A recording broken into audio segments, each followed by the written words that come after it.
विश्वासरे जीवन धारण करुथिबा आउ विश्वासरे विश्वास रखुथिबा दुर्गमवासी पारंपरिक पर्व हेउची माँ ठाकुराणी कलश यात्रा।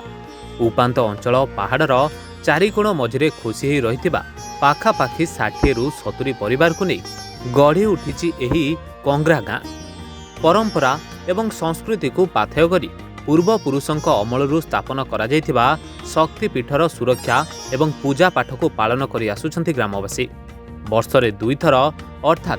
दशहरा एवं चैत्र मासर शुक्ल प्रतिपदा ठारू पूर्णिमा मध्यरे गाँव में आयोजन करा जायथाए माँ को पूजा पाठ।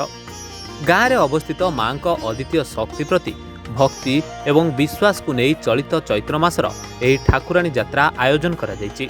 प्रतिदिन माँ को सांगरे नहीं पाख आख अंचल जाइथांती एवं घरे घरे बंदापना सह माँ पूजा पाइथांती। विश्वास तो बहुत प्रकृति रोचे पूर्व काल रु हमर विश्वास रोची वर्तमान कहूँ आज्ञा जो मंदिर जाक रही तार पूर्वजन काल रु कर आसुचु आम से परिस्थिति रही जाइए किंतु तार उन्नतीकरण आम सरकार जदि से दीप ध्यान देले आम टे उपकृत हो पारते बोलिक आम भरोसा। जो मंदिर गुड़ाक केते वर्षर मंदिर सब 5 पीढ़ी हेबो आज्ञा आमर सब 5 पीढ़ी चलुची माँ ठाकुराणी को मानी मानी चलुचु किंतु आज पर्यटन से उन्नतीकरण किसी हो पारनी। सरकार को ध्यान दौचु मात्र से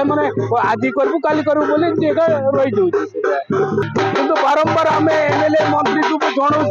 देख आम गोटे ठाकुराणी मंदिर गोटे किसी निर्माण हो बोले आज पर्यटन आज्ञा जोटा होगी आज 5टा पीढ़ी जो आज्ञा गोटे मंदिर भी निर्माण हो पारनी। मु तो बहुत धन्य मने भावुची कहीं आम पितृपिता 7 पुरुषारू ई कलशी यात्रा को उत्पादन कर आम इबे भी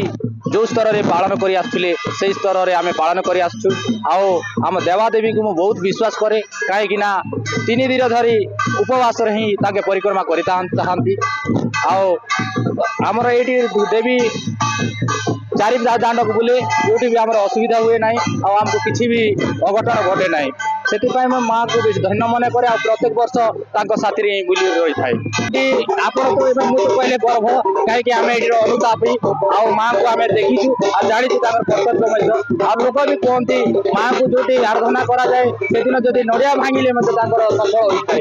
से विश्वास और भरोसा करी आम कलश यात्रा को आरंभ कर। झरी गाँव Basant Kumar Sahu report reporters today.